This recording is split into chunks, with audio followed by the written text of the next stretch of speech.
The president wants to get rid of the private equity industry's most lucrative tax break. He's going to talk about it tonight. He's going to ask Congress to scrap preferential treatments that private equity managers get when it comes to compensation. We're talking carried interest here.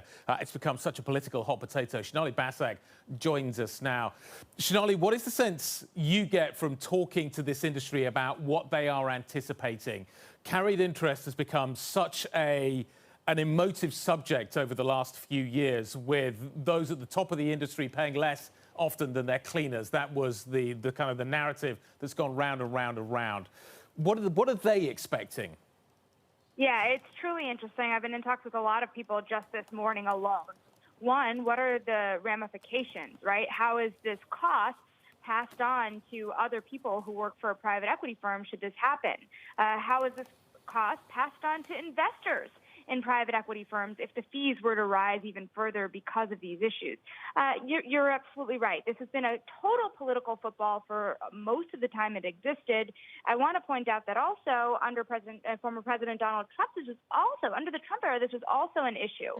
So you do have, Republican presidents as well as Democratic presidents taking a strong look at this huge benefit to the private equity industry. So the private equity founders have largely gotten much wealthier than you've seen their banking counterparts. There's been a huge rise in this industry, and this benefit to them has been a huge boon. But, now the idea of them being taxed at a different rate was probably a long time coming, but something they're very likely to continue to push back against in the next couple of months. Hey, Sonali, what are the implications for the clients in private equity?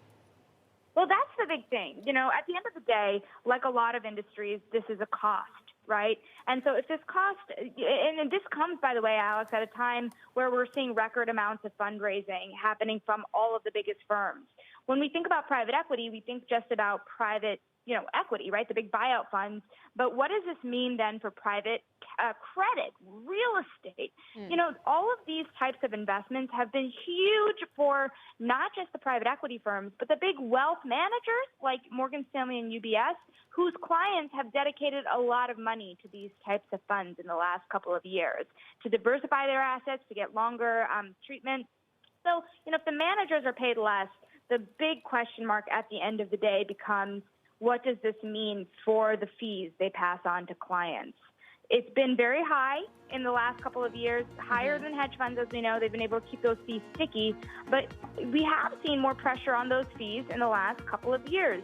Do they start to rise them again? It's a big question mark.